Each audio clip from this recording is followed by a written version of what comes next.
මුදල් ඇමතිවරයා වග කියන්න ඕන පාර්ලිමේන්තුවට.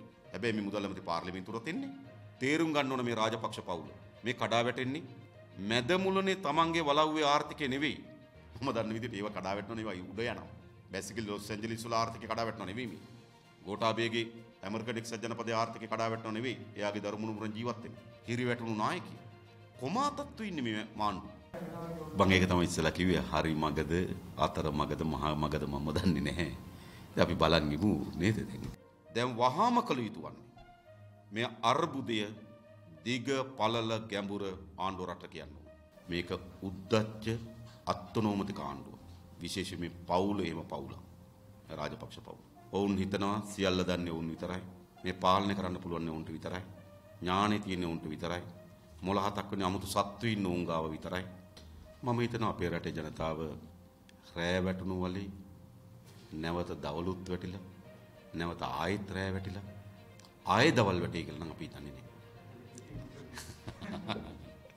ප්‍රමාණවත් නේ. The News Reporter.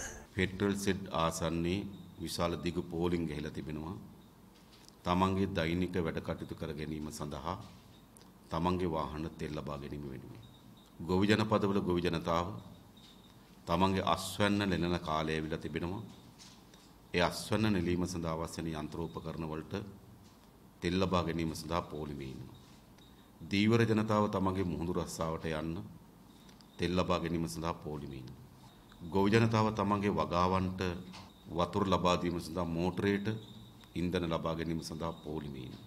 ඒ නිසා මේ අර්බුදය අද විශාල තෙල් හිගයක් ඇතිකොට තිබෙනවා. එහි බලපෑම සමාජයේ සෑම තරාතිරයකම ජන කොට්ටාසයන්ට බලපෑම් කරමින් තිබෙනවා. ඒ වගේම ඔයගොල්ලෝ දන්නවා තෙල් හිගයත් අනිකුත් කළමනාකරණ ප්‍රශ්නත් තමන්ගේ වංචා දූෂණ පිළිබඳ න්‍යාය පත්‍ර ඉදිරියට ගැනීමත් හේතු කොටගෙන අද අපේ රටේ විදුලි බල ශාස්ත්‍රයේ විශාල ගැටලුවක් නිර්මාණය වී තිබෙනවා. අද දිනේදී පැය 7:00කට අධික කාලයක් විදුලිය කැපීම සඳහා යෝජනා කරලා තිබෙනවා. එනිසා මේ පෙන්눔 කරන්නේ කුමක්ද? අපේ රටේ බලශක්ති ශාස්ත්‍රයේ මෙතෙක් ඇති වී තිබෙන දැවැන්තම අර්බුදයට සහ ගැටලුවට අද අපේ රට මුහුණ දී තිබෙනවා. ඒ විතරක් නෙවෙයි. මේ ඩොලර් හිගේ අපේ රටේ ආනයනකරුවන් භාණ්ඩ ආනයනය කරන විශාල ප්‍රමාණයක් දුෂ්කරතාවයට පත් කොට තිබෙනවා. ඒ වගේම අපනයනකරුවන් ඒ වගේම ගැටලු රාශියකට මුහුණ දෙමින් තිබෙනවා. අද තමන්ගේ නිෂ්පාදනය කරන භාණ්ඩ අපනයන කිරීම සඳහා නැව් සමාගම් ලංකාවේ වරායට එන එක ප්‍රතික්ෂේප කරලා තිබෙනවා. බොහෝ සමාගම්.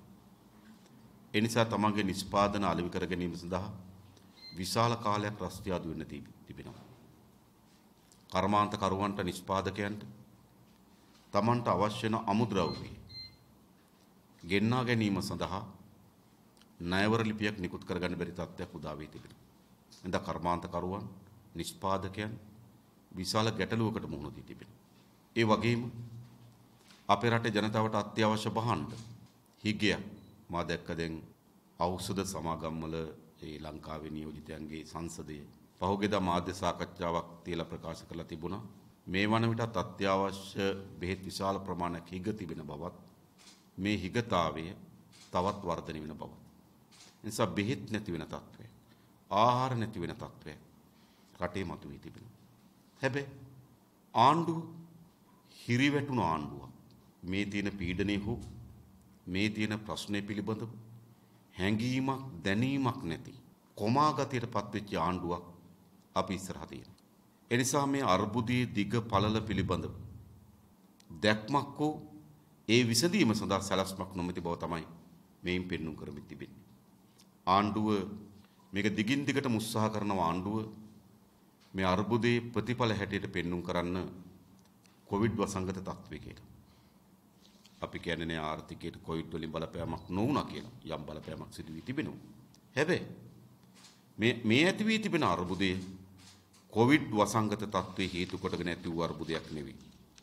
විශේෂයෙන්ම අපේ රටේ ඩොලර් වලින් තනි එකකයක් ඇටියට වැඩිම ඩොලර් ප්‍රමාණය අපිට දෙන්නේ විදේශගත ශ්‍රමිකයන්ගේ. බංග්ලාදේශය, ඉන්දියාව, නේපාල් වැනි රටවල් වල විදේශගත ශ්‍රමිකයන්ගෙන් ලැබෙන ආදායම 2020 වසරට සාපේක්ෂව විදේශ සංක්‍රාම ලැබීම 2021 දී ඒ රටවල් පද්ධතියෙම වැඩි වී තිබෙනවා. හැබැයි අපේ රටේ අඩු වෙලා තිබෙනවා. එය කොවිඩ් වසංගත තත්ත්වය හේතු කොටගෙන නෙවෙයි. ගිය අවුරුද්දේ ජනවාරි, පෙබරවාරි, මාර්තු, අප්‍රේල්, මැයි කියන මාස පහේම 2020ට සාපේක්ෂව 2021 විදේශීය සංක්‍රාම අපිට ලැබීම වැඩි වුණා. මම ඔබට කිව්වොත් 2020 මිලියන 581යි ජනවාරි මාසේ 2021 මිලියන 675යි. ඒ කියන්නේ මිලියන 94කින් වැඩි වෙලා තිබෙනවා. පෙබරවාරි මාසේ 2020 මිලියන 527යි 2021 මිලියන 580යි මිලියන 33කින් වැඩි වෙලා තිබෙනවා. මාර්තු මාසේ 2020 මිලියන 492යි මේ අවුරුද්දේ මිලියන 612යි. ඒ කියන්නේ 2021 මාර්තු වල මිලියන 612යි. ඒ කියන්නේ මිලියන 120කින් වැඩි වෙලා තිබෙනවා. අප්‍රේල් මාසේ 2020 මිලියන 375යි 2021 අප්‍රේල් මිලියන 519යි 144කින් වැඩි වෙලා තිබෙනවා. මැයි මාසේ 2020 මිලියන 432යි 2021 මිලියන 408යි මිලියන 28කින් වැඩි වී තිබෙනවා. ඒකෙන් කියන්නේ මොකක්ද? අපිට මේ ආණ්ඩුව කිව්වා විදේශගත රැකියාවන් සඳහා පිටත්ව යාම අඩුවීම තමයි මේ විදේශ සංක්‍රාම නොලැබීමට හේතු කියලා. බොරු. මුල් මාස පහේ බැලුවොත් මිලියන 439කින් 2020ට සාපේක්ෂව 2021 වැඩි වී තිබෙනවා. මේ මාසෙ දක්වා. හැබැයි ජුනි මාසෙ ඉඳන් මොකද සිද්ධ වුනේ? ජුනි මාසෙ ඉඳන් මේක වේගයෙන් කඩා වැටෙන්න පටන් ගත්තා. මම ඔක්කොම දත්ත කියවන්නේ මම එකක් දෙකක් ඔබට කිව්වොත්. ජුනි මාසේ 2020 දී ලැබුණේ 573යි 2021 දී 478යි. ඒ කියන්නේ මිලියන 95කින් 16කින් කඩා වැටුණා. ඒ වෙලාවේ මා පාර්ලිමේන්තුවේදී මේ විදියට මාධ්‍ය සාකච්ඡාවක් තියලා කිව්වා මේ කඩා වැටීම තවත් වර්ධනය වෙන්න ඉඩ තිබෙනවා. මොකද 2021 ජුනි මාසේ කඩා වැටුනේ 16කින්. මේකට ඉක්මන් පිළියම් හෙව්වේ නැත්නම් මේක වේගෙන් කඩා වැටෙන්න සිද්ධ වෙනවා කියලා. මොකද සිද්ධ වුනේ? ජූලි මාසයේ වෙනකොට 35කින් කඩා වැටුණා. සැප්තැම්බර් මාස වෙනකොට 49කින් කඩා වැටුණා. ඔක්තෝබර් මාස වෙනකොට 50කින් කඩා වැටුණා. දෙසැම්බර් මාස වෙනකොට 60කින් කඩා වැටුණා. පහුගිය ජනවාරි මාසේ 62කින් කඩා වැටුණා. ඒ කියන්නේ ජනවාරි මාසේ ඉඳන් මැයි මාසේ දක්වා මිලියන 416ක් 439ක් 2021ට සාපේක්ෂව වැඩි වෙනකොට ජුනි මාසේ ඉඳන් දෙසැම්බර දක්වා ඩොලර් මිලියන 2055ක් අඩු වුණා. ඒ කියන්නේ ඩොලර් බිලියන 2ක් ආසන්න වශයෙන්.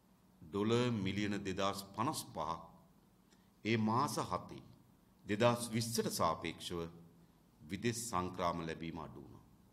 ඇත්තටම සිදුවිය හැකිව තිබුණේ කුමක්ද? 20ට සාපේක්ෂව 21 වැඩි වෙන්නේ. ඒ මුල් මාස පහේ වැඩිවීම පෙන්වු කරේ. මිලියන 439කින් වැඩි වෙලා තිබුණා. එහෙනම් තවත් අඩුම තරමේ මිලියන 500කින්වත් ඉදිරි මාස හතේ වැඩිවීමට තිබුණා.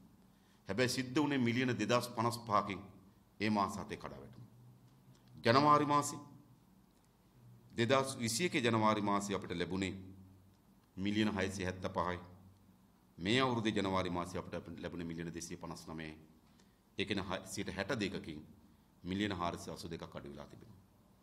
මේ ඔක්කොම එකතු කරපුවාම පහුගිය මාස 8ක කාලය ඇතුළත විදේශීය සංක්‍රාම ලැබීම 2020ට සාපේක්ෂව මිලියන 2494කින් ඒ කියන්නේ ආසන්න වශයෙන් ගත්තොත් බිලියන 2.5කින් අඩු වී තිබෙනවා. අද තෙල් නැව භාණ්ඩ අවශ්‍ය වෙන කීයද? ඩොලර් මිලියන 30යි. මාසයකට ආසන්න වශයෙන් ගත්තොත් තෙල් ආනයනය කිරීම සඳහා අවශ්‍ය වෙන්නේ ඩොලර් මිලියන 400ක් වගේ ප්‍රමාණයක්. හැබැයි මේ විදේශ සංක්‍රාම විතරක් ලැබීම ඩොලර් මිලියන 2494කින් ආසන්න වශයෙන් ගත්තොත් ඩොලර් බිලියන 2.5කින් අඩු වී තිබෙනවා. මේක මොකක්ද ප්‍රතිඵල? හැම රටකම විදේශ සංක්‍රාම වැඩි වෙනකොට අපේ රටේ අඩු වුණේ මුදල් අමාත්‍ය බැසිල් රාජපක්ෂ, මහ බැංකුවේ අධිපති අජිත් නිවාඩ් කප්රාලු මේ ආණ්ඩුවත් මේ පළඳ නිසි දැක්මකින් සහ වැඩපිළිවෙලකින් කටයුතු කරන්න අසමත් වීම. ඒ නිසා මේ අර්බුදය අපිට ප්‍රධානම ඩොලර් ලැබීමේ ප්‍රභවය ඒක සුද්ධ ප්‍රභවය. ආසන්න වශයෙන් ගත්ත ඩොලර් බිලියන 7.5 අතර ප්‍රමාණයක් අපිට විදේශ සංක්‍රාම විදේශගත ශ්‍රමිකයන්ගෙන් ලැබුණා. ඒක ඔහේ කඩා වැටෙන්න මේ පාලක කණ්ඩායම අත්හැරිය. ඒ නිසා මේ ශනික ඩොලර් අර්බුදය මතුවෙන්න මේක හේතු සාධක වී තිබෙනවා. ඒ විතරක් නෙවෙයි. මෙවැනි මිත්‍ර ඩොලර් අර්බුදයක් තිබියදී ආණ්ඩුවේ ක්‍රියාමාර්ග බවට පත් වුණේ මොකද්ද? අපි දන්නවා. පොහොර කඳුලක් ඇටයක් ග්‍රෑම් එකක් රටට බාන්නේ නැතුව ඩොලර් මිලියන 9ක විතර වන්දියක් චීනයට ගෙවුවා. අපිට ආසන්න වශයෙන් අත්‍යවශ්‍ය ඖෂධ මාස 2-3කට ආනයනය කරන්න පුළුවන් වියදම අපි කුණු පොහොර නැවකට නිකන් ගෙවලා දාලා තිබෙනවා. දැන් අපි දැනගන්න කැමති රටට පොහොර ග්‍රෑම් එකක්වත් කඳුලක්වත් ලැබෙන්නේ නැතුව මහජනයාගේ ධනෙ ඩොලර් මිලියන 9කට ආසන්න ප්‍රමාණයක් එම චීන සමාගමට ගෙවීම සඳහා වගකිව යුත්තේ කවුද? එමෙති සසේන්ද්‍ර රාජපක්ෂ. කැබිනට් පත්‍රිකාව දැම්මේ මහින්දානන්ද අලුත්ගමගේ. අනුමත කරේ ජනාධිපතිවරයාගේ කැබිනට් මණ්ඩලය. කොහේ පිළිබඳව තීන්දුව? අන්නේ මෙවැනි අර්බුදයක් තිබීදිත් මේ පාලකයන් මේක තමයි අපේ ඩොලර් වලට කරමින් හිටියේ. ඒ විතරක් නෙමෙයි. ඊළඟ නැනෝ නයිට්‍රජන් ආනයනය කරන්න පටන් ගත්තා. මතක ඇති තරමට ඒ කාලේ මාධ්‍ය වාර්තා කරලා තිබුණා. අපිත් පාර්ලිමේන්තු ඉදිරිපත් කරලා තිබුණා. සාමාන්‍ය ඉන්දියානු සමාගම නැනෝ නයිට්‍රජන් ඕන් අලෙවි කරනවා වගේ 3 ගුණයකටත් වඩා අධික මිලකට තමයි ලංකාව ආනයනය කරේ ඩොලර් දීලා. මොකද වෙන්නේ? ඉතා පැහැදිලිව අපි පාර්ලිමේන්තුවේදී අපේ විජිතේර සහෝදරයා මේ පිළිබඳ දීර්ඝ විස්තරයක් ඉදිරිපත් කරා. මෙම නැනෝ නයිට්‍රජන් ආනයනය කිරීම අඩුම තරමේ පිළිගත් ප්‍රසම්පාදන ක්‍රියාවලියවත් අනුගමනය කරේ නැහැ. සාමාන්‍යයෙන් අපි දන්නවා ඕනෑම භාණ්ඩයක් රාජ්‍ය ආනයනය කිරීමේදී අපි LC එක ණයවර ලිපිය ඕපන් විවෘත කරන්නේ සැපයුම් කරුවට. අපි ගත්තොත් කින්ඩාව පොහොර ගෙනකොට චීනයේ අපි ණයවර ලිපිය නිකුත් කරන්නේ කින්ඩාව සමාගමට සැපයුම් කරුවට. ඒජන්ට් ගාමිණීසේනරත්ගේ ඥාතිය ඔහුට මුදල් හම්බ වෙනවා. ඒක වෙන. හැබැයි නැනෝ නයිට්‍රජන් ගේනකොට සල්ලි දුන්නේ කාටද? ඒජන්ට්. ටවුන් හෝල් සාකාවේ මහජන බැංකුවේ සාකාවේ ඒජන්ට්ගේ account එකට තමයි භාණ්ඩාගාරයෙන් කෙලින්ම සල්ලි වෙන් කරේ. මෙවැනි අර්බුදයක් තිබියදිත් ඒ විදිහට තමයි ඩොලර් හොරකම් කරන්න පටන් ගත්තේ. පහුගියද ඔයගොල්ලෝ දන්නවා මියන්මාරේ මාධ්‍යක වාර්තා වුණා කියලා පුවත්පත්වල වාර්තා කරලා තිබුණා. සාමාන්‍යයෙන් උන් අනෙක් සෑම රටකටම සහල් අපනයන කරනකොට සහල් වුන් යවනකොට ඕන් යවන්නේ මෙට්‍රික් ටොන් එකක් ඩොලර් 350ට. හැබැයි ලංකාවට වෙලා තියෙන්නේ ඩොලර් 450ට. ඒ කියන්නේ මෙට්‍රික් ටොන් එකකින් අපට සිදුවන අවාසිය ඩොලර් 100ක්. මෙට්‍රික් ටොන් ලක්ෂ 3ක් ගේන්න ආණ්ඩුව සැලසුම් කරලා තිබෙනවා. ලක්ෂයක් ගෙනාම. ඒ ලක්ෂයට ගත්තොත් ඩොලර් ලක්ෂ 100ක්. ඒක ඩොලර් මිලියන 10ක්. නේද? ලක්ෂ 3ට ගත්තොත් ඩොලර් මිලියන 30ක්. ඩොලර් මිලියන 30ක් කියලා කියන්නේ තෙල් නැවක්. හිතන්න. ඒක තෙල් නැවක් ගොඩ බා ගන්න පුළුවන් මුදල් වලට තෙල් නැවක් ගොඩ බා ගන්න පුළුවන් මුදල් වලට සරිලන වියදමක් අතිරේකව මියන්මාරෙන් හාල් ආන්න කරන දරන්න වෙලා තිබෙනවා. අතිරේකව. හරිද? ඒ කියන්නේ 350ට අලෙවි කරන ඒවා ඩොලර් මෙට්‍රික් ටොන් එක අපි 450ට ආනයනය කිරීම නිසා අපි ලක්ෂ 3ක් කාල් මෙට්‍රික් ටොන් ආනයනය කරොත් අපිට සිදුවන අවාසිය ඩොලර් මිලියන 30යි. ඒ කියන්නේ හාල් නෙමෙයි තෙල් නෙමෙයි. ඉතින් මෙහෙමයි මේ පාලකය ඉස්සරින්. ඒ විතරක් නෙමෙයි. මෙවැනි අර්බුදයක් වෙලාවක අපිට ගේන්න සිද්ධ වුණේ හාල්. නේද? සාමාන්‍යයෙන් ගත්තොත් හාල් මෙට්‍රික් ටොන් එකකට අපි ඩොලර් මිලියන 45ක් විතර යනවා. ඒතර හාල් මෙට්‍රික් ටොන් ලක්ෂයකට. ඒතර අපි ගෙනාවුත් හාල් මෙට්‍රික් ටොන් ලක්ෂ 3ක් ආනයනය කරන්න සැලසුම් කරලා තියෙනවා. ඩොලර් මිලියන 135ක්. අපේ රටේ කුසකර්මාන්ත විශේෂයෙන්ම මහකන්නේ අස්වැන්න ලැබෙන කාලේ ලංකාවේ කවදාවත් පෙබරවාරි මාර්තු අප්‍රේල් වල අපිට හාල් ආනයනය කරන්න සිදුුනේ නැහැ. මොකද අපේ මහකන්නේ අස්වැන්න වැඩිම අස්වැන්න යන කාලේ. හෙක්ටයාර් සාමාන්‍ය ගත්තොත් ලක්ෂ 8ක් විතර කුඹුරු වගා කරනවා මහකන්නේ. ඉතින් එවැනි වෙලාවක අපිට මේ පෙබරවාරි මාර්තු වර හාල් ගිනවා. ඒක ඇතුළේ මොකක්ද? ඒක ඇතුළේ ජනාධිපතිවරයා ගනු ලැබුණ ලද හිතුවක්කාරී තක්කඩි. යගේ මෝඩ සැලසුමක් නැති නේද කාබනික අටමගල නිසා. ඒ නිසාත් අපිට අතිරේක වශයෙන් ඩොලර් මිලියන 135ක් මේ මාස දෙක ඇතුළත ගලාගෙන ගින් තිට අපිට රට. ඒව තමයි ඩොලර් නැති වෙන්න හේතුව. අපිට ලැබී යුතු ආදායම් මාර්ග අපි නිස්පරදි ගන්න අසමත් වුණා. ඊළඟ රට ඇතුලේ නිෂ්පාදනය කරගත හැකි අඩුම තරමේ සාල් ප්‍රමාණයවත් අපි නිෂ්පාදනය කරගන්න අසමත් වුණා. ඒකේ ප්‍රතිවිපාක වලට තමයි අද අපේ රටේ පොදු ජනතාව මුහුණ දෙන්නේ. දැන් අඩුම තරමේ මේ අර්බුදයේ පිළිබඳ ගැඹුරු දැක්මක් ගැඹුරු අදහසක්වත් මේ ආණ්ඩුවට තියෙනවද? පහුගිය සතියේ පාර්ලිමේන්තුවේ දිගින් දිගටම දැන් සති ගණනාවක් පාර්ලිමේන්තුවේ മന്ത്രിවරු විපක්ෂය නිරන්තරයෙන් හඬගාලා කියන කොහොම මුදල් ඇමතිවරයා. මුදල් ඇමතිවරයා වග කියන්න ඕන පාර්ලිමේන්තුවට. රටේ මූල්‍ය බලය පිළිබඳ වගකීම තිබෙන පාර්ලිමේන්තුවට. හැබැයි මේ මුදල් ඇමති පාර්ලිමේන්තුවට එන්නේ. තේරුම් ගන්න ඕන මේ රාජපක්ෂ පවුල. මේ කඩා වැටෙන්නේ මැදමුලනේ තමන්ගේ වලව්වේ ආර්ථිකය නෙවෙයි. මැදමුලනේ තමන්ගේ වලව්වේ ආර්ථිකය කඩා වැටෙනවා නම් අපිට ප්‍රශ්නයක් නෑ. ඒගොල්ලෝ ඒක විසඳ ගන්න. මම දන්න විදිහට ඒව කඩා වැටෙනවා නෙවෙයි උඩ යනවා. බැසිකලි ලොස් ඇන්ජලිස් වල ආර්ථිකය කඩා වැටෙනවා නෙවෙයි මේ. එයාගේ අඹදරුවන් ජීවත් වෙනවා.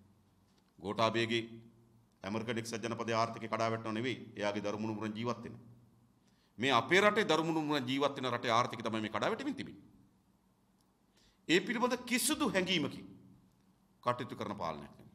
ඒ නිසා මේක හිරිවැටුණු පාලනයක්. හිරිවැටුණු නායකයෙක්. කොමාතත්තු ඉන්නේ මේ මාණ්ඩු. දැන් මේ ප්‍රශ්න පිළිබඳ පහුගිය කාලේ ඇමතිවරු මොකද කිව්වේ? ජොන්ස්ටන් කියනවා අපිට ඇතිතරම් මුදල් තියෙන ප්‍රශ්නයක් නැහැ කිව්වා. ඔබට මතක ඇති මේමයි කිව්වේ. ඒ වගේම තව ඇමතිවරු කියනවා නෑ මේක මේ ඩොලර් නැති චූටි ප්‍රශ්නයක්. චූටි ප්‍රශ්නද? ඒ චූටි අපිට තියෙන ලොකු ප්‍රශ්න නෑ මේ ඩොලර් නැති චූටි ප්‍රශ්නයක් තියෙනවා. මේ චූටි ප්‍රශ්න. මේ ආණ්ඩුවේ ඒ වගේම තව මාස 6න් හරියනවා. ජනවාරි වල හරියනවා. මේ වගේ කවට කතා කියන මෙවැනි විශාල අර්බුදයක් ජනතාව පීඩාවට පත් වී තිබෙන කවට කතා කියන ආණ්ඩුවක් අද අපි ඉස්සරහා තිබෙනවා. කිසිදු තර්කණයක් නැති බලාපොරොත්තු දෙනවා. ඔබට මතක ඇති මේ දිගටම එන කතාව. ජනාධිපතිවරණ ජයග්‍රහණය කරාට පස්සෙ කිව්වා මේ අර්බුද විසඳන්න නම් 3/2 බලයක් ඕන කිව්වා. 3/2 බලය. 3/2 බලය ලැබුණාට පස්සේ කිව්වා මේ අර්බුද විසඳන්න නම් ජනාධිපතිවරට තවත් ශක්තිමත් බලයක් ලැබෙන 20 වෙනි සංශෝධන ඕන කිව්වා. ඒකත් දුන්නා මිනිස්සු පාර්ලිමේන්තුවේ. ඊට පස්සේ කිව්වනේ ඩොලර් ගලාගෙන යන මාවතක් තිබෙනවා පෝර්ට් සිටි පනත. මේ පෝර්ට් සිටි පනත සම්මත වුණාම ඩොලර් වේගයෙන් ගලාගෙන එයි කියලා පාර්ලිමේන්තුවේ පෝර්ට් සිටි පනත සම්මත කරලා දුන්නා. ඊළඟ කියන්න පටන් ගත්තා. නෑ මේ මුදල් අමාත්‍යවරයා මොකද මහින්ද රාජපක්ෂ මුදල් අමාත්‍ය දුර හිටියේ රිසර්ව් එකට. මල්ලි එනකම්. ඉතින් රිසර්ව් මුදල් අමාත්‍යවරයාට තමයි මේ වැඩේ හරියන්නේ නැත්තේ. බැසිල් මුදල් අමාත්‍යවරයා වුණාම මේක ගොඩේ කියලා කිව්වා. තරකද මේව? දැක්මවලද මේව? ඊළඟ කියන්න පටන් ගත්තා ඉන්න මහ බැංකුව අධිපතිවරයාගේ තමයි මේ ප්‍රශ්නේ තිබෙන්නේ. කබ්‍රාල් මහ බැංකුව අධිපතිවරයා වුණාම මේක හරියයි කිව්වා. ඊළඟ කියන්න පටන් ගත්තා අයවැයලේඛන ඉදිරිපත් කරපුවාම මේක හරියයි කිව්වා. ඊළඟ කියන්න පටන් ගත්තා 2022 ජනවාරි වල කිරියෙන් පැනින් උතුරනවල මතකද ඔයගොල්ලෝ? ඔයගොල්ලෝ අහන්නේ යකින් නැවත හම්බුනම මාධ්‍ය විදිහින් හිටියට. දැන් කියන්න පටන් ගන්නවා තව මාස දෙක තුනකින් හරියයි කියලා. එක පැත්තකින් කවට කතා වගකීමක් නැතුව විකට රංගනයක මේ ආණ්ඩුව නිරත වෙනවා මෙවැනි අර්බුදයකදී.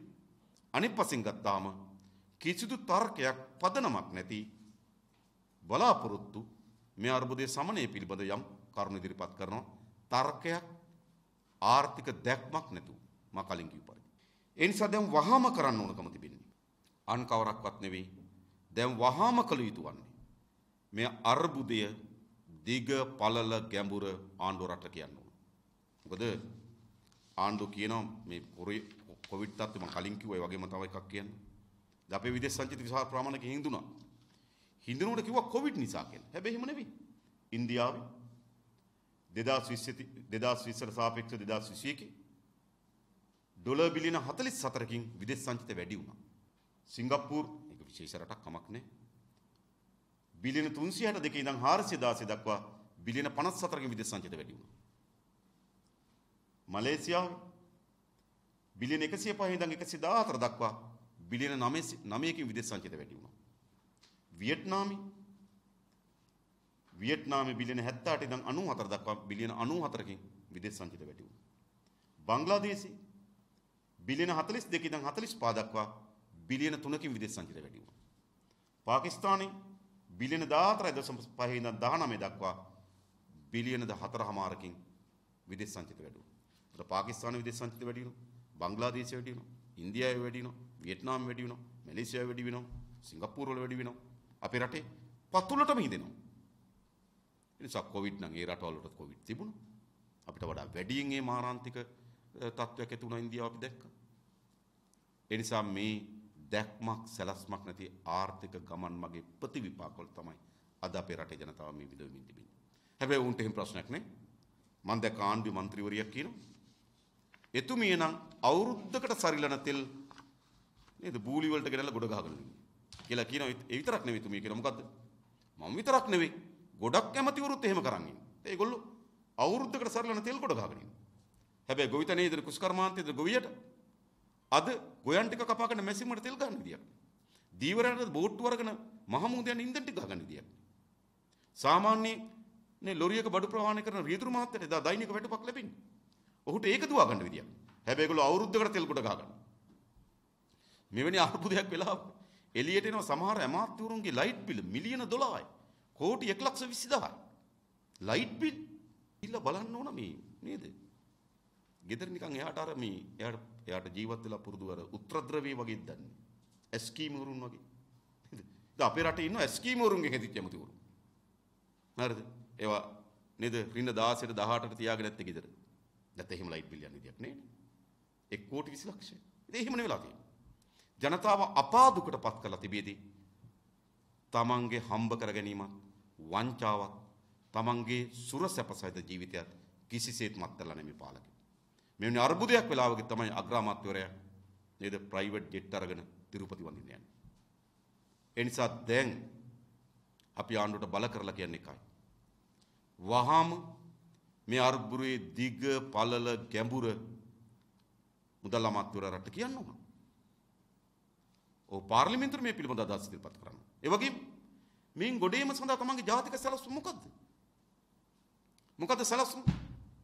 අපිට පේන විදිහට සැලසුම තමයි නේද? ඕස්ට්‍රේලියාවෙන් ඩොලර් මිලියන 200ක් ඉල්ලනවා කිරිපිටි ගේන්න. දැන් මම දැක්කා දැන් වාර්තාවක් පළ වෙනවා රුසියාවෙන් ඩොලර් මිලියන 300ක් ඉල්ලනවා නේද? ගෑස් සහ ගල් අඟුරු ගේන්න. බංග්ලාදේශෙන් ඩොලර් මිලියන 250ක් ඉල්ලගත්තා.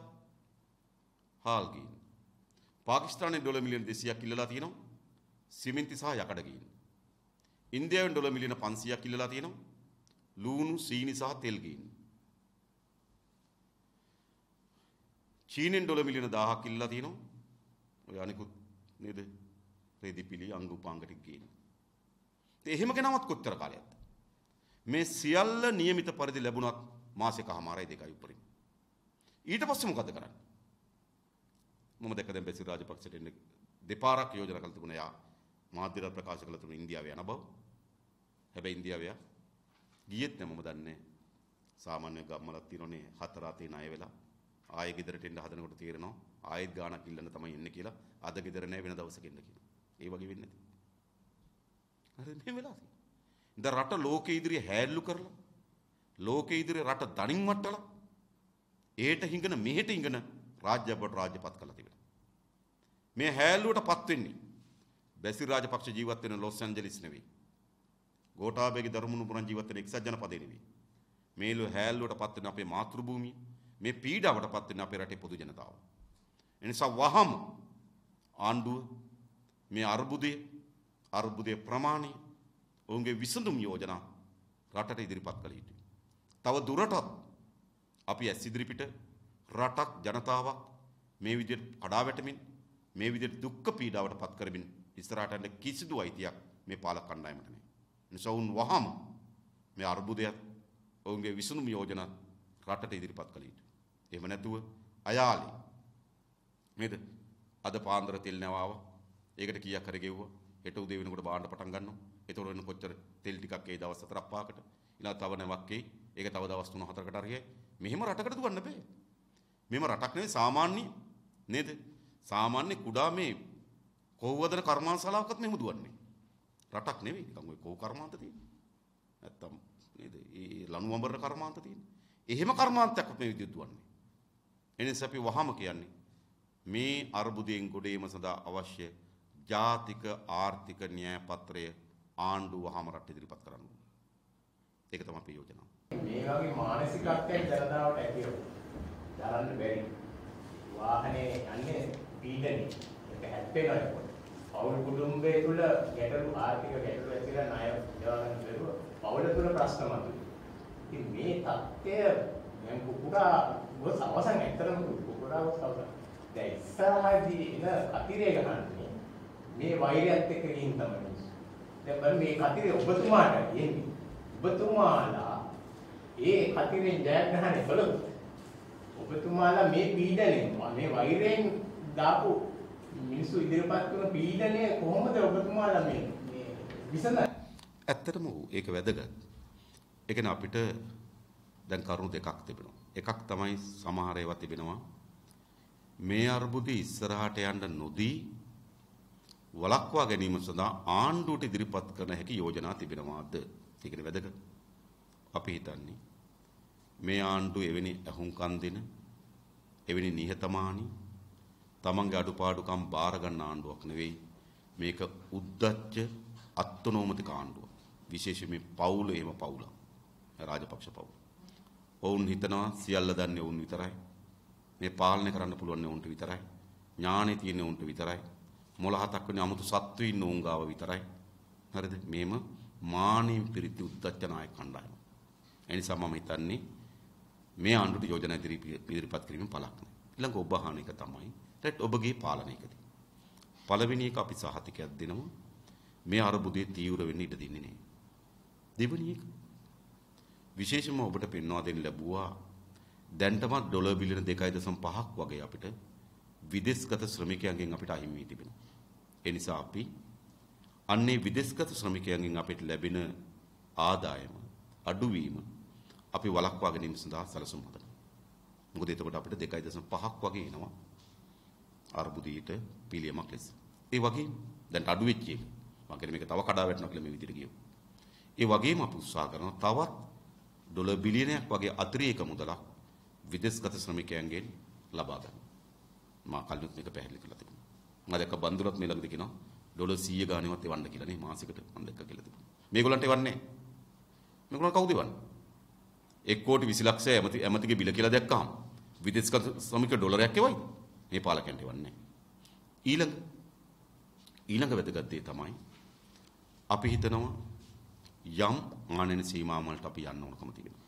මේ අර්බුදෙන් මොකද අපි ගිය අවුරුද්දේ අපේ ආනයන වියදම ඩොලර් බිලියන 26.6යි අපනයන ආදායම ඩොලර් බිලියන 12.5යි. ඒ කියන්නේ ඩොලර් බිලියන 8.1ක ආනයන අපනයන අතර පරතරයක් තිබෙනවා. ඒ නිසා මේක අඩු කර ගැනීම සලස්මා දාන්න. මේක ඇතුලේ අපි හාල් වල වියදමක් කරනවා. මේ අවුරුද්ද තවත් වැඩි වෙයි. ඒ නිසා අපි හාල්, එළවලු, අපි අත්‍යවශ්‍ය ආහාර පාන ටික ඒවා ලොකු කාලයක් යන්නේ මහා කන්න යල කන්න කියන කන්න දෙකෙන් ඒ ටික අපිට නිර්මාණය කරගන්න පුළුවන්. එහෙම අපිට අපනයන ආදායමේ වර්ධනයක් සහ ආනයන වියදමේ පාලනයක් අපිට ඇති කරගන්න සැලසුම් හදනවා. 2. 3.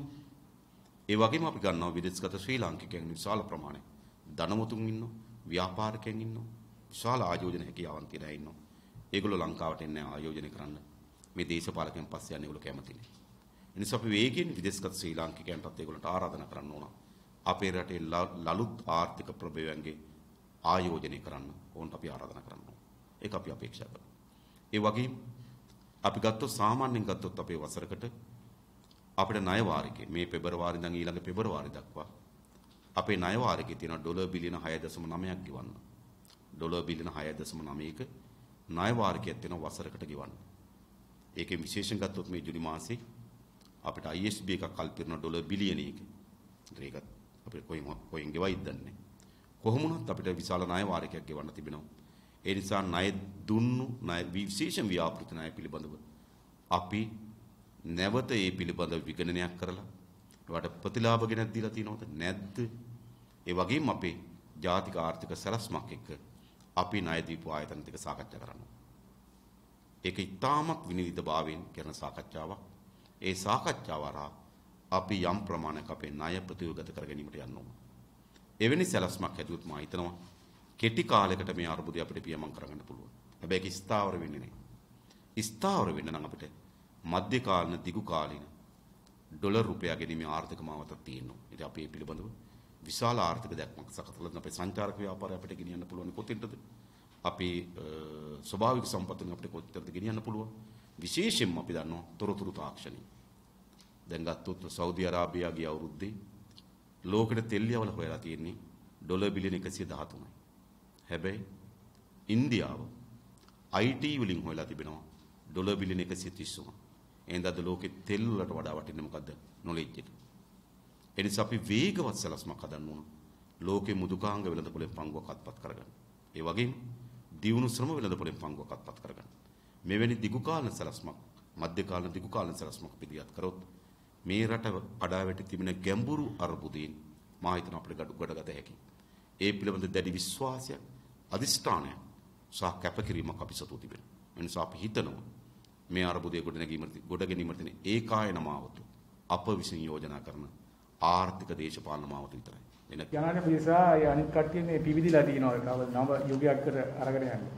ඒ ඔබතුමාලා යම්සි බලාපොරොත්තුවක් ඇතුව ඔබතුමාලා වෙන ජනතාව යම්සි බලාපොරොත්තුවක් ඇතුව මේ දිනවල කටයුතු කරන අතරතුරදී මේ පිවිදීම ඇති වෙනවා. මෙච්චර කාලයක් මේ පෞල් කාලා මේ දැන් විතර මේ වැරදි හොයාගෙන වැරදි පේනවා. අපි දකිනවා මේ පැත්තෙන්ම දැන් මේ පාත්තුමා යනවා මුණ ගැහෙන්න මානව නිකම් එකට කරනවා. මානව නිකම් වලට ගිහිලා දැන් මේ සිද්ධ වෙච්ච සිද්ධිය ගැනත් කියනවා. දැන් මානව නිකම් ප්‍රශ්න ඇති වුණොත් අපේ රට දෙන්න මේ ඔය ණයවත් ගන්න පුළුවන් වේවි. පළවෙනි ප්‍රශ්නේ ඔය මොකක්ද ඔබ කිව්වා වියත් මග නේද? දැන් හරි මග. අපි දන්නේ හරි මගද අතර මගද මහා මගද කියන අපි දන්නේ නැහැ. අර කොහොම වුණත් අභ්‍යන්තර අර්බුදයක් තිබෙනවා. විශේෂයෙන්ම රාජපක්ෂ පවුල සියලු ආර්ථික සැලසුම් පරිපාලන සැලසුම් රාජ්‍ය මෙහෙවීම තමන්ගේ අතට කේන්ද්‍රගත කරගෙන තියෙනවා. ජනාධිපතිවරයා ඒක සාද බලුවම හරිනේ. ජනාධිපතිවරයා රාජපක්ෂ කෙනෙක්, අගමැතිවරයා රාජපක්ෂ කෙනෙක්, මුදල් අමාත්‍යවරයා රාජපක්ෂ කෙනෙක්. ඒව මත තමයි සම්පූර්ණ බලය කේන්ද්‍රගත වෙන්නේ. තවත් අවශේෂ රාජපක්ෂතුරු ඉන්නවා. ජාමල්, නාමල්, සසේන්ද්‍ර, නිපුණ මේ වගේ කණ්ඩායම් ඉන්නවා. ඒතර මේක පවුලක් අතර බලය කේන්ද්‍රගත වෙලා තිබෙනවා. ඒ නිසා මේ බලයේ ගොඩනැගීම සඳහා විවිධාකාරයෙන් හවුල් වූ කණ්ඩායම් ඒ බලකවෙන් එළියේ ඉන්නේ දැන්. ඉතින් ඒගොල්ලෝ බලය අත්පත් කර ගැනීම සඳහා ඔවුන් කණ්ඩායමක් හැටියට උපයෝග කරගත්තා. පාලනයේදී ඔවුන් බලකවෙන් එළියේ ඉන්නවා. ඒ පිළිබඳව උන්ට හිත රෙදවීමක් ඇති නේද? ඒ නිසා ඔවුන් විවිධ මගවල් තෝරාගෙන ඇති කියලා අපි හිතන්නේ. ඊළඟ උපාපු ප්‍රශ්නය. ඔක තමයි ආණ්ඩුව ඊළඟට හදන්න නාටකම. හරිද? ආණ්ඩුව මම කියනකොට ඉස්සලා මේ අර්බුදයේ ඒගොල්ලෝ කොවිඩ් වසංගතය හේතු කරන්න හදනවා. ඊළඟ ඒගොල්ලෝ දැන් අලුතෙන් උත්සාහ කරා මම දන්නවා තෙල් ගත්තොත්. දැන් බැරල් එක කොහොමත් මේ වින්ටර් එකේ තෙල් ඉහළ යනවා. ඒක අලුත් දෙයක් නෙවෙයි නේද? සාමාන්‍යයෙන් යුරෝප සීත කාලෙට යුරෝපේ මේ තෙල් මිල ඉහළ යනවා. ඉතින් ඩොලර් බැරල් එක බොරතෙල් බැරල් එක ඩොලර් 100 දක්වා ඉහළ ගිහලා තිබුණා. දැන් ආපහු යුක්‍රේන සහ රුසියාව සහ යුක්‍රේන අතර ගැටුම හේතු කොටගෙන මේක 103 දක්වා වගේ යන්න ඉඩක් තව ටිකක් වර්ධනය වෙනවා. ඒතකොට මේගොල්ලෝ කියනවා දැන් මේ අර්බුදය මොකද්ද? යුක්‍රේනය සහ රුසියාව නිසා කියලා ඊළඟ කතාවක් එන්න පුළුවන්. ඊළඟ එන්න පුළුවන් ප්‍රධානම එක තමයි ජිනීවා වලින් අපේ රට වටලනවා. දේශප්‍රේමී ජාතික අභිමානී සහිත ආණ්ඩුවක් ඉන්නවා. ඒ වගේ ආණ්ඩු බටහිරට පේන්න බෑ. ඒ නිසා බටහිර කුමන්ත්‍රණය කරනවා මේ ආණ්ඩු පෙරලා දමන්න. ඒ කුමන්ත්‍රණ කරුවන්ගේ ඉත්තෙක් බවට කාදිනල් උන්වහන්සේ පත් වී තිබෙනවා නේද? ඒක තමයි දැන් මේ මාර්තු මාසයේ තියෙන ජිනීවා සමුළුවේදී මානව හිමිකම් කොමිසම හමුවේදී සිදුවේ හැකි දේ කියලා ගේන්න පුළුවන්. මේක මේ කබාය තමයි දැන් දීර්ඝ කාලයක් තිස්සේ මොවුන් මේ නාටකය මාර්තු මාසෙ දියත් කරනවා. හැබැයි අපි බැලුවොත් සැබවින්ම බැලුවොත් මේ ආණ්ඩුව බලයට පත් වෙනකොට ප්‍රධාන හේතුවක් තමයි පාස්කු ප්‍රහාර කරන දඬුවම්. පාස්කු ප්‍රහාරයේ වගකීතු පාර්ශ්ව දෙකක් ඉන්නවා. එකක් තමයි තොරතුරු ලැබී තිබීදී එම ප්‍රහාරය වළක්වා ගැනීමට අසමත් වූ පාර්ශ්වය. දෙවැනි එක තමයි එම ප්‍රහාරය සැලසුම් කර එල්ල කරන ලද කණ්ඩායම. එනිසා මේ පාස්කු ප්‍රහාරයේ මේ කණ්ඩායම් දෙකම වග කියනවා. එකක් තොරතුරු ලැබී තිබීදී වළක්වා ගන්න අසමත් වූ කණ්ඩායම. දෙක ප්‍රහාර සැලසුම්කට එල්ල කරන ලද කණ්ඩායම. මේකද තියෙන්නේ. හැබැයි දැන් අවුරුදු 3ක් මේ අප්‍රේල් මාසේ 21 වෙනිදාට අවුරුදු 23ක් සම්පූර්ණ වුණා. මේ කිසිවෙක් හොයාගන්නේ අඩුම තරමේ ප්‍රහාර වළක්වා ගැනීමට අදාළ අය නේද? එහෙම හොයාගන්නත් නෑ. ඒත් නඩුවක් දැම්මා හිටපු පොලිස්පතිවරයාට සාරක්ෂක ලේකම්වරයාට ඕනුත් නිදොස් කොට නිදහස් කරා. කොච්චරද කියනවනේ විත්තිය පාර්ශ්වයට අහුම්කම් නොදීම. පැමිණිල්ල ඉදිරිපත් කරන ලද කරුණු මතම හරිද? ඒ නඩුවෙන් ඒ දෙදෙනා නිදහස් කරා. එතකොට අපිට හිතා ගන්න පුළුවන් පැමිණිල්ල කොහොම තියෙන්නද කියලා. ඒ කියන්නේ සාමාන්‍ය නඩුවකදී විත්තියට අහුම්කම් දීලා තමයි සාධාරණීට කරන්නේ. එතකොට පූජිත ජයසුන්දරට හෝ නේද? ආරක්ෂක ලේකම්වරයා හේමසිරි ෆර්නෑන්ඩෝට හෝ ඒ දෙන්නට අහුම්කම් නොදීම පැමිණිල්ල කියපු කරුණු මතම එළියට දැම්මා. ඒක හිතා ගන්න පුළුවන් පැමිණිල්ල මොන වගේ පැමිණිල්ලක් තියෙන්නද කියලා. හරිද? ඒ නිසා ඊටා සාධාරණ යුක්තිගත සාගත අයිතියක් සහ හැඟීමක් තිබෙනවා කාදිනලු උන්වහන්සේට මේ පිළිබඳ සාධාරණීට කරගන්න. ඉතින් ඒ වෙනුවට ආණ්ඩුව කරපු දේ තමයි නේද වින්දිතයන් කූඩුවට ගෙනිච්ච. සමහර පියතුමල්ලා අපරාධ පරීක්ෂණ දෙපාර්තමේන්තුවට ගෙනිච්ච. මේ පිළිබඳ හඬ නගපු සයහන් මාලක වැනි තරුණයන් අපරාධ පරීක්ෂණ දෙපාර්තමේන්තුවේ සමහර පැහැර ගැනීම කරා. අවසානයේ මොකද සිද්ධ වෙන්නේ? අවසානයේ සිද්ධ වෙන්නේ තමයි තමන්ගේ දුක් ගැනවිල්ල මේ ආණ්ඩුව විසින් ඉටු කරන්නේ නැත්නම් මේ ආයතන විසින් ඉටු කරන්නේ නැත්නම් මේ ආයතනයට ඇහුම්කන් දෙන්නේ නැත්නම් උන්වහන්සේට අන්තිමේට සිද්ධ වුණා වතිකානුවට යන්න නේද? උන්වහන්සේලාගේ මූලික මධ්‍යස්ථානයට යන්න, ඒ වගේම ජිනීව වලට යන්න. ඒතකොට වරද කාගේද? එවැනි තත්වයක් නිර්මාණය කරපු පාලකයා තමයි වග කියන්න ඕන. ඒ නිසා ජිනීව වල අද එන කවරු හෝ තර්ජනය අපිට හරි යෝජනාවක් එනවා නම් ඒකට වක් කියන්න ඕන මේ ආණ්ඩුව. හැබැයි මේ ආණ්ඩුව හැම වෙලාවම උත්සාහ කරන දේ තමයි ජිනීව වලට එවැනි නේද අවස්ථාවක් ලබා දීලා මේගොල්ලෝ අනිත් පැත්තෙන් ඇඬියාව ගන්නවා මොකද්ද? අපේ රට ආක්‍රමණය කරන්න බටහිර මේමයි. ඉතින් මේ ව්‍යාජ රංගනේ දැන් දශකයක් විතර අපේ රටේ දියත් වෙමින් තිබෙනවා. ඒ නිසා අපි ඒකට අහු වෙන්න එපා කියලා තමයි මේ රටේ ජනතාවටත් විශේෂයෙන් මාධ්‍ය වේදිකටත් ඒ පිළිබඳව සවිස්තරාත්මක කරුණු වාර්තා කරන්න කියලා තමයි අපි ඉල්ලන්නේ. ඒ වෙනුනේ ආණ්ඩුව තුලම ඉන්න පක්ෂ 11ක් වෙනකොට ඒකලා තියෙනවා. දැන් මේ අනික පෞද්ගලික කාලේ පුරාටම නිහඬව දාකින සීනෝ. ඒ කියන්නේ විභාග නිර්මිතව අමාත්‍යගේ පුටුව පරිපූර්ණාසනේ රත් වෙලා දැන් කෑ ගන්නවා. මොකද මේ රටේ විපරාජයක් වෙනවා. බං ඒක තමයි ඉස්සලා කිව්වේ හරි මගද අතර මගද මහා මගද මම දන්නේ නැහැ. ඉතින් අපි බලන් ඉමු නේද? දැන් ඉතින් හැබැයි මෙහෙමයි. ඔවුන් විසඳුම නෙවෙයි. ඔවුන් මේ අර්බුදේ නිර්මාපකයන්. මේ අර්බුදේ නිර්මාණකරුවෝ. නේද? එහෙම නැත්නම් කිසිසේත්ම විසඳුම නන් නොවේ. ප්‍රමාණවත් නේ. ඔබතුමාව පාස්කු ප්‍රහාරය. මේ ඇතුළු ගණනාවක් කරදී මානව හිමිකම් උල්ලංඝනය කිරීම ඇතුළු යහපාලනයේදී වුණා. ඒ කාලේ. දැන් මේ ප්‍රාථමික නායකයෙක්ම තමයි දැන් මේ කණ්ඩායම නියෝජනය කරන්නේ. මුල ඉන්නේ. එතකොට ඒගොල්ලෝ විද්‍යාත්මක විපාක යහපාලන වගේ විහිකරා වගේ අලුත් කණ්ඩායමක් දාගෙන මේ එන ගමන මොන පැත්තකට යයිද? මම හිතනවා අපේ රටේ ජනතාව රෑ වැටුණු වලේ නැවත දවලුත් වැටිලා නැවත ආයෙත් රෑ වැටිලා ආයෙ දවල් වැටේ කියලා නම් අපි හිතන්නේ නෑ. The News Reporter වාරණයෙන් තොර අපක්ෂපාතී වාර්තාකරණය